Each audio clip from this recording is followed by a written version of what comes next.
Teresita Baza, o macabro caso da morta que desvendou o próprio crime. Teresita foi encontrada morta em seu apartamento em 21 de fevereiro de 1977. Os esforços dos investigadores pareciam não surtir efeito em elucidar o mistério daquela morte. Foi quando algo inusitado aconteceu. Um homem contatou o detetive que investigava o caso com um papo super estranho. Ele dizia que sua esposa havia de alguma maneira entrado em contato com o que ela acreditava ser o espírito da mulher assassinada, que desejava orientar a polícia para desvendar sua própria morte. O espírito então deu as indicações de detalhes do crime, local, momento e principalmente os motivadores. As evidências logo se confirmaram, à medida em que o então incrédulo investigador conseguiu pistas dadas pela médium. Sobretudo, detalhes do roubo de algumas de suas joias, fato que só poderia ser conhecido pelo assassino ou pela própria vítima. Teresita era o que poderia se chamar de mulher tinhosa e obstinada. Nascida nas Filipinas em 1929, ela mudou-se para os Estados Unidos em busca de emprego e uma vida melhor. Lá trabalhava como terapeuta especializada em doenças respiratórias no Hospital Ed Warren, em Chicago. Uma curiosidade desse hospital é que nele nasceu o serial killer John Wayne Gacy, também conhecido como o Palhaço Assassino. Conhecida por ser uma pessoa reservada e séria, como muitos imigrantes, cheia de esperança, até que no dia 21 de fevereiro de 1977, o Corpo de Bombeiros de Chicago recebeu um alarme de incêndio proveniente de um edifício de apartamentos, no número 2740 da Avenida Pine Grove. Ao chegar, perceberam que o fogo partia do apartamento 15B, onde Teresita morava. Começaram então a lutar contra as chamas até vencê-las. Uma vez dominado o incêndio, surgiu uma cena horripilante. No chão havia um corpo queimado de uma mulher.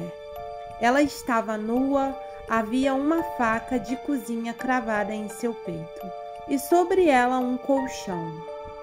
Evidentemente estavam em uma cena de crime. A polícia interviu de imediato. Concluíram que era o cadáver de Teresita Baza, 48 anos. A impressão inicial dos policiais é a de que talvez ela tivesse sido assassinada por um namorado desconhecido. Porém, destruída a cena do crime e parte do corpo devido à ação das chamas, a polícia tinha poucos caminhos para buscar respostas. Sem muitas pistas, o caso foi se esfriando lentamente, até que se encontrou em um beco sem saída. Não se podia mais avançar nas investigações para descobrir quem acabou com a vida de Teresita. Passados alguns meses, em uma noite, uma mulher chamada Remy Chua, esposa do Dr. José Chua e colega de trabalho de Teresita no hospital, ambos de origem filipina, pareceu dar os primeiros indícios para a solução do crime. A senhora Remy começou a ter sonhos e visões onde Teresita aparecia para ela. Um dia ela estava no banheiro de sua casa, nos arredores de Chicago, quando entrou em uma espécie de transe. Ao vê-la naquele estado, seu marido lhe perguntou o que estava acontecendo. A voz que saiu de Remy respondeu a ele com forte sotaque filipino que quem estava ali não era sua esposa. A mulher estava em evidente estado de possessão e começou a dizer que era Teresita Baza, que havia sido assassinada e que queria que soubessem quem era o seu assassino. De início, o Dr. Chua não acreditou no que estava acontecendo, pois não parecia verídico que sua esposa estivesse possuída por um espírito, sobretudo pelo espírito de uma colega, que lhes era muito próxima. No entanto, as possessões continuaram acontecendo. A cada uma delas, Teresita Baza parecia dar mais e mais dados sobre o seu assassinato. E com isso, o Dr. Chua decidiu então procurar a polícia, sem desconfiar que a sua decisão acabaria elucidando o mistério daquela morte. Em uma manhã, os detetives Joseph Stachula e Lee, investigadores veteranos, recebeu uma chamada de um médico que assegurava que sua esposa entrava em estados de transe e que durante esse estado ela estaria canalizando o espírito de Teresita. Os detetives também não acreditaram na história, mas aceitaram escutar as gravações que os doutores fizeram das mensagens transmitidas por Teresita durante essas possessões ao Remy. Nessas gravações, Teresita dizia que seu assassino era um jovem chamado Alan Schrader, que havia entrado em seu apartamento para instalar um equipamento de televisão, mas que já havia trabalhado como assistente no hospital onde ela trabalhava e que havia roubado suas joias valiosas. O espírito dava detalhes que ninguém sabia, como o fato de que o pai de Teresita havia trazido aquelas joias para sua mãe da França e que, ao ser descoberto, o ladrão a matou.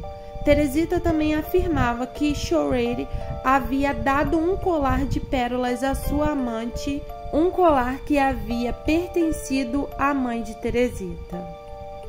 A polícia estava impactada e incrédula diante desse tipo de evidência. Afinal, não é todo dia que o defunto ajuda a resolver o próprio caso. Como o corpo havia sido descoberto sem roupas, os investigadores resolveram fazer um teste de confiabilidade, sugerindo que o ladrão teria abusado da moça. Então eles perguntaram ao Remy se Teresita havia sido abusada sexualmente. A resposta do espírito foi consistente com a informação que os policiais já tinham pela perícia no corpo. Ela não foi atacada sexualmente. Então, a partir daí, eles começaram a fazer buscas, mesmo não levando essa hipótese tão a sério assim. Ao visitar o apartamento de Alan, a polícia logo achou as tais joias. Ele imediatamente se declarou culpado. Inclusive, a polícia conseguiu recuperar o colar de pérolas que Teresita havia citado na possessão e realmente a joia já estava em posse de sua esposa. Ele foi condenado pelo assassinato de Teresita em fevereiro de 1979, recebendo apenas 14 anos de prisão por esse assassinato frio e brutal. No entanto, Alan se beneficiou justamente sobre esse estranho fenômeno ter ocorrido de um espírito estar ajudando no caso de investigação.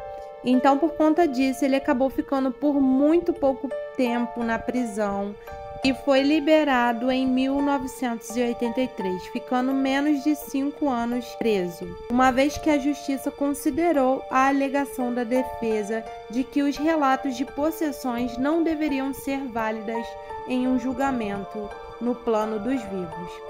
Até hoje, a polícia não sabe explicar como o casal Chua teria obtido tantas informações. O ponto de vista cético do caso se apega à hipótese de que, como o casal de médicos trabalhavam com Teresita e a conheciam muito bem, eles poderiam ter ficado sabendo dos detalhes sobre as joias e teriam também conhecido Alan num curto período em que eles trabalhavam no hospital. Os dois teriam, de alguma maneira, elaborado essa hipótese que se mostrou correta para o assassinato e usou de simulação de espírito e possessão, porque não tinham como acusar deliberadamente quem eles acreditavam ser o assassino sem provas. A versão cética nunca conseguiu justificar como o espírito teria como saber que Alan deu uma das joias à sua esposa. Seja como for, o caso de Teresita Baza é um dos casos mais terríveis e horripilantes da história e também é um caso de homicídio muito brutal. Então, assombrosos, esse foi o nosso vídeo de hoje. Eu espero que vocês tenham gostado. Se você já tinha escutado essa história antes, deixa aqui nos comentários o que você acha. De fato, é uma coisa que a gente vê que não acontece todo dia. Esse espírito dessa mulher procurou justiça, vingança e de fato o fez. Não esqueça de deixar o seu like, isso me ajuda muito. Se inscreva no canal, ative os sininhos de notificações. Um grande beijo e até a próxima.